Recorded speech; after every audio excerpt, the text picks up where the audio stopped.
Hello everyone, my name is Pat. Welcome to my channel. Today I will be doing my January wrap-up. So for the first month of 2022, I read 11 books. A lot less than I usually would. It's been very busy. At the same time, I also got sick. You would think that I would have, more time to read because I'm just staying at my room, but I got COVID, so it was a bit harder to read during that time. Without further ado, let's get started. So the first one that I finished is an arc from Penguin Teen. This is The Bone Spindle by Leslie Vedder. This came out on January 11th. This is a YA fantasy, gender-bent fairy tale retelling of Sleeping Beauty with Red Riding Hood elements, but also Indiana Jones vibes. I really enjoyed this one. It was a lot of fun. I rated this one at 3.75 stars. I enjoyed the book. It's very fast-paced. Definitely like the Indiana Jones vibes. I used to love watching those kinds of exploration of ancient ruins with while trying to solve riddles and booby traps and all that.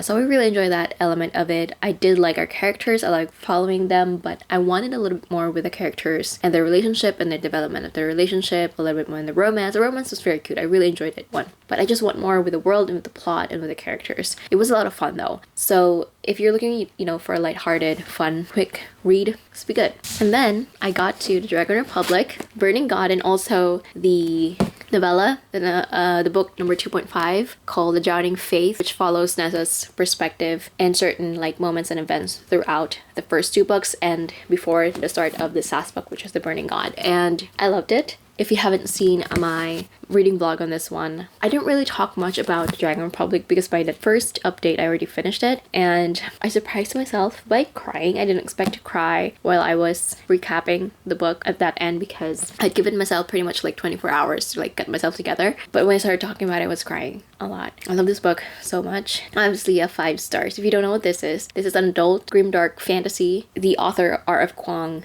takes a lot of inspiration from the Second Sino-Japanese War and the Japanese occupation and the Western elements of the story, the Western people getting themselves embroiled in the conflict as well, is very reminiscent of actual historical events from my own history, which my own country's history, Philippine history, especially of course with the Japanese occupation, but also Spanish colonization. So that was very refreshing and surprising to read because it's not something that I've ever seen in any book, especially in an actual Asian perspective. I love this book. I cared so much about the characters. It's more of a character-driven book than a plot-driven, but the plot is really good itself on its own. And I felt like the plot wasn't just there so that the characters have something to move around in and, something to interact with so that they can change and have that character development. And I love the portrayal of Rin's mental illness. It's not overt, but you can definitely see it felt very realistic the way that she kind of changes throughout the books with everything that she has experienced from her own childhood as well to getting to school and facing prejudices from her own people and the prejudices that these foreigners have against them as well. And her being a shaman and all that and her friends, relationships that she's formed, depth of that, and the things that she has had to do, the things that she had to make decisions about. She's called an anti-hero and I love her. I love her so much. I cried a lot at that ending. It was very painful. I wish the ending was different, but it felt like the right ending. It could end in a lot of different ways, but I felt like it didn't come out of nowhere, or it wasn't the kind of ending that was just made so that it'll be very impactful. I believe that ending. So very dark. Watch out for the content warnings. There's a lot here because we are dealing with war, with being in battle and the repercussions of war as a civilian or as a group of people, as the oppressed as well. Highly recommend this book. I enjoyed it. I've heard a lot of people didn't like the ending or the last book because of how the events went, especially that one kind of plot point that we all thought, I thought too, that I feel a lot of people thought would be the main kind of conflict, but it kind of just once it started, it was it ended in that same chapter or in the next chapter. Yeah, I do agree that I wanted a little bit more in that chapter or that plot point as well, but it felt realistic to me. It felt believable to me as well that it became that way. So I'm not gonna say anything more because that's gonna be spoilery, but I love this book series. And The Drowning Faith, it's a 15-page novella. It's available online on 𝐼𝐬𝐿's website. You can read it. I didn't think it's going to impact me very well. I thought, it will give me a little bit more insight on Nessa and Nessa's perspective and, how he's, because we follow mainly Rin's perspective. It's their point of view, but following Rin. We don't really see other characters, but Nessa made me cry. made me cry. They're all characters that are very, very flawed and, you know, have made very moralistically questionable, is that a word, choices, but I still love them. I still care for these characters. And then I read, finally, Matt Haig books. First one is The Humans, and then I read The Midnight Library. So these are, I would say, his most popular books, like his most popular fiction books. The reason why I read Matt Haig is because I was invited for this readathon by a book Olive here on BookTube for the Midnight Library readathon. And so I was like, you know what, before I read the Midnight Library, I'm gonna read The Humans. So I did, and I don't think Matt Haig's writing is for me. He's the type of writer that whatever like he wants, the message for the book, the lessons that you want to learn are very overt and not very subtle. You're gonna get whatever it is that he wants you to learn through this book. I appreciate contemplative fiction, you know, with the, you know, the life lessons and the learnings, and, you know, just coming out of a book feeling much more kind of motivated or content or just a lot more calm about, you know, your anxieties and your fears. But this okay, so The Humans is 3.5. The Midnight Library is 3. I liked it. It's not bad. I just think the writing isn't for me. The Humans, I like this one a little bit more because of the humor. It did definitely make me laugh. But the suspension of disbelief that you should have for this one, I couldn't. I didn't believe the character very well. And obviously this is not really like a heavy sci-fi book. It has the sci-fi elements, but it's mostly about life and about, you know, our character, following our character, who starts learning about humanity and what it means to be human, and starts valuing human and seeing them as actual creatures or beings that shouldn't be disregarded just because we're mid-level intelligence and way behind in terms of our civilization. Again, it's well established at the very first few chapters as we're getting to learn about this alien that their race is way more advanced, much more developed than us. But they come into this planet, this Earth, inhabiting a human's body without knowing what it means to be human. Like how the society works, that you need clothes. Aliens literally naked in the middle of the road, and they get hit by a car because they don't know what a car is. Like they have an idea what a car is, but they don't know what roads are, and that they didn't know that they were in the middle of a road. They should be wearing clothes. They just know the name and that Andrew, the professor, has a wife and a son. That's it. Doesn't even know where he lives, doesn't even know where he is. It's not believable that they are fumbling so much when they said that they're way advanced in terms of development, like physically and mentally, but also civilization-wise. I mean, why are you struggling so much when you're supposed to be way better than us? I don't get it. It was way too much. And the idea is, you know, technologically they're advanced too. So the mission is to like erase every trace of information about this discovery that the professor made because we're not ready for it. And what he does is he erases the like main document, like the final doc of like the presentation of, you know, the discovery, and that's it. And he was like, oh, I'm done. And then he realizes, oh, he finds out that this was sent to some other person, so another person knows it. And to me it's like, that's the final document. He probably has some other copies somewhere else, and probably written down somewhere else as well, and he's probably told other people as well, because it's a really big discovery. And he was like, oh, I erased it from his computer. All good. No? I don't think that's how it works, especially if you're a researcher, a professor who has this massive discovery. You will not have just that one document copy. You would have it somewhere in the cloud. You would have it somewhere physically that, you know, you've got somewhere, and you've probably told some other people about it. It's like, it's hard to erase that kind of trace, right? It shouldn't be that easy. I don't know, there's just a lot of things that I have to nitpick on because it's not very logical. It has to be at least logical enough for me to like kind of disregard other things that aren't illogical and kind of focus on what this book is trying to say. Anyway, so there's that one. And then The Midnight Library, I've heard a lot of really like polarizing reviews on, and again, very unsubtle writing. This is adult magical realism. I wouldn't is it adult? I think so, like new adult as well, or like upper YA, I would say. The same with The Humans, upper YA, even though we're following, you know, adult main characters. This one is polarizing because one side of the people who hated it thinks that the representation, the mental health representation here is very bad, and the other side are that the people that love it resonated very well with this book and found great value in this book, which is great. I stand in the middle, that I understand why it's very comforting and helpful to that one side and why it's harmful and frustrating to the other side, because it views mental health in a very kind of one-sided perspective. It's very individualized. This kind of representation of mental health, depression, could be very unique to other people. So it's not going to resonate with a lot of people, and it actually would be harmful to other people. But again, it's not one thing or the other. The thing is, it has a very closed view, I feel like, of mental health, and so it's not very open to interpretation or representation. And so that's why you have these two groups that love it and hate it. I understand both sides. I could see it, and I think that's why I feel like a lot of people has to know that this is a book that you have to read to know if it's going to help you or not. But I will say it doesn't really discuss the mental health of the main character, even though it's very evident throughout the different lives that she has lived, or the different lives that she's lived, that she has problems with mental health.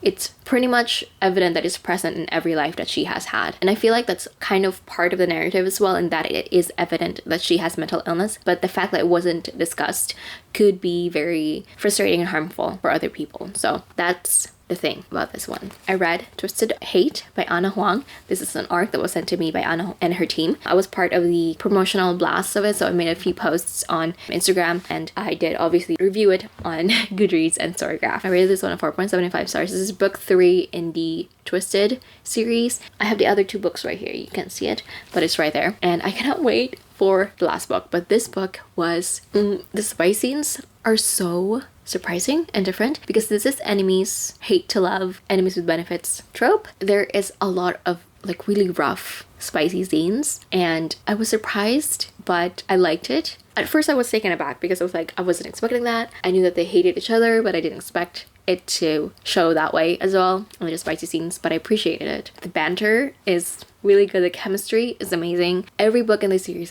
just gets better and better as we go, and I really enjoyed it. I really loved it. I cannot wait for Twisted Lies. Twisted Lies is going to be coming out June of this year, so definitely looking forward for that one as well. I'm still waiting for the special edition signed books to come back, because I missed it the first time. I didn't see the announcement for it, and it was quickly gone.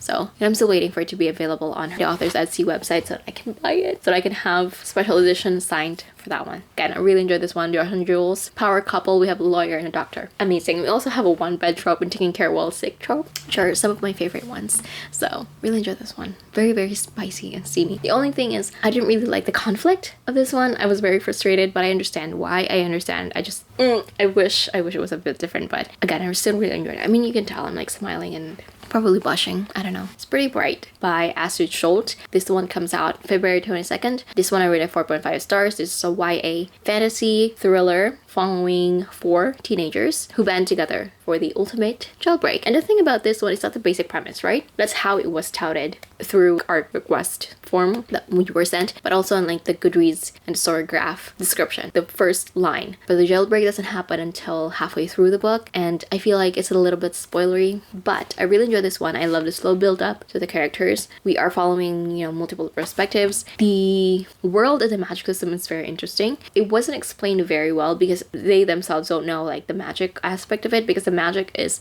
called, I think, Edom, if I'm remembering it correctly, and it appeared one day. In my head, it's kind of like the, you know, the fold kind of, where it's like there's a, but it's in the sky. That's how I pictured it. And when you control the Edom, or when you use the Edom, you can manipulate time, but with consequences as well. And they're still kind of understanding it. It's banned in the kingdom, so people who use it go to this prison. One of our main characters is kind of like a prosecutor, up-and-coming prosecutor, interns for one of his family friends, but also one of the best like prosecutors in their kingdom. And there he learns about these different prisoners to know them, and it's not black and white, and they do a jailbreak. The ending was pretty rushed. It was very busy. I did like it. It was very fast-paced, very interesting to read, but the ending kind of like happened a little bit too fast, and I wanted a little bit more development, especially with some of the characters that we didn't really know much yet, being like a large part of obviously like that ending where they're doing the jailbreak stuff. Just a little bit too rushed, but I'm very much interested in reading the second book because we ended at a really good part. Yes, the next one is another arc. This one is I requested through NetGalley. I didn't think I would be approved for it, but this is A River Enchanted by Rebecca Ross. I rated this one a 4.75 stars. I loved it. This is an adult fantasy where the main character goes back to his home to help with the investigation after girls go missing in their island. And you know, there's fae magic, there's spirits, very, very atmospheric. The writing is beautiful. The main thing that I really love about this is the writing itself, because of the way it captured the world and the way that it captured the characters, their emotions, and their relationships. To me, the most beautiful, the most kind of profound parts of when we got to know the characters is during their quiet, wordless moments. Seeing their relationship and the depth of their emotions, the depth of their and complexity of their relationships through those moments. Amazing. I love it so much. I pre-ordered this one. This was the Illumicrate February book, but I skipped February because I wasn't really like a fan of the other fandoms, and I just wanted the book. And I was like, I don't want to switch to just the book because I am interested in the next month. So I just skip next month and I pre-ordered this. So I pre-ordered it halfway through reading this book because it was that good. It was amazing. And also this is kind of childhood enemies to lovers as well. And I loved it so much. And then I'm gonna read, okay, The Savior's Book Café Story in Another World by Kyouka, Izumi, and Oumiya. This is a manga. I think there are only 3 volumes, and the second and third volumes are coming out later this year. I think in the first half of this year. I need it because it's so good. I rated the first book 4.75 stars. We are following adults, but I would say it works for YA as well, so like mid to upper YA. It doesn't really have any like explicit sensitive content in it. This is an isekai book. If you don't know what isekai is a genre usually seen in Japanese mangas, but also in Korean light novels as well, where it's pretty much portal fantasy. So a character gets transported into another world, whether it's in their own body or in a different body. But for this one, our main character is a 30-year-old woman who gets approached by God.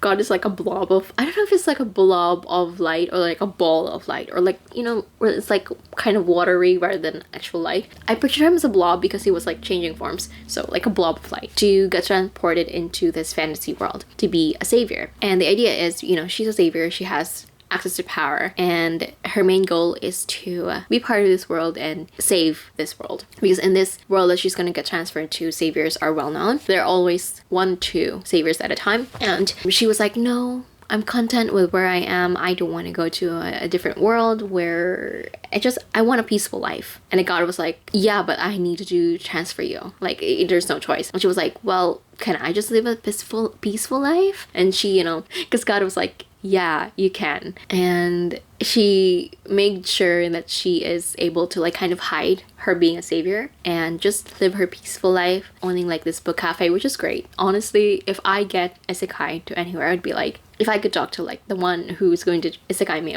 I'd be pretty much like her.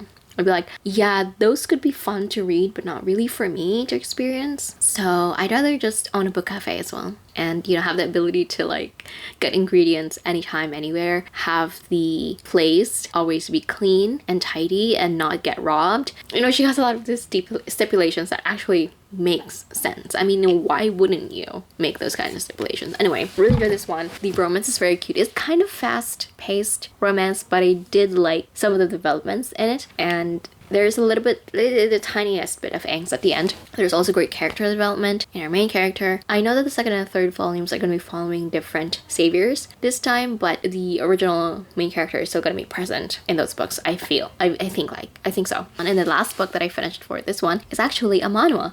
This one is 100 Days in Europe, available on Tapas. This is only, I think, 70 to 80 episodes. No, 70, I think 72, like that. So I read it in one sitting, one go. Rated this one at 4.75 stars. I love this. This is adult, so there is definitely like 18 plus content in here. Travel, romance, enemies to lovers. I love this because of the writing and the art.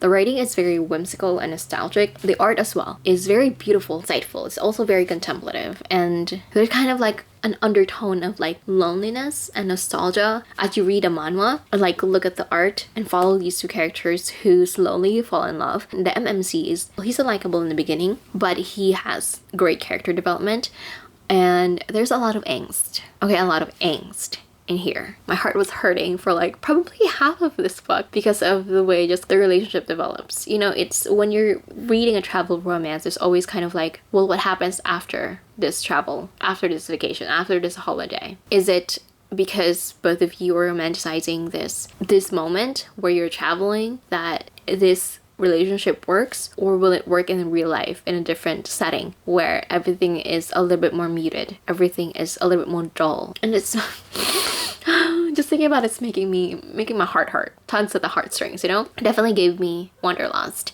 because one of my dreams is to travel Europe as well. Not like this in like 100 days of traveling Europe. I want to spend at least like 2 weeks in an area just to like to get to know like the people and the local area. Just, you know, like really immersing yourself very well in that area and just kind of like moving around throughout Europe. So yeah, I really enjoyed this. A lot of fun. I need more like this, but maybe one each month, because it's just a little too much for my heart. So that is it for this month's wrap up. It's a really great reading month. Stats wise, I think my rating for this month is 4.33 on average. So I have some okay meh fun books, but I have quite a few enjoyable fun reads. Yeah, that's my reading month. Not as much as I usually read, but quality wise it's really great, and I'm definitely looking forward for February. It's a lot shorter. That is it for this video. I hope you guys enjoyed. Let me know what your thoughts are on these books as well, and what your favorite books are for this month. How's your reading for this month essentially? So yeah, thank you so much for watching, and I will see you on my next one.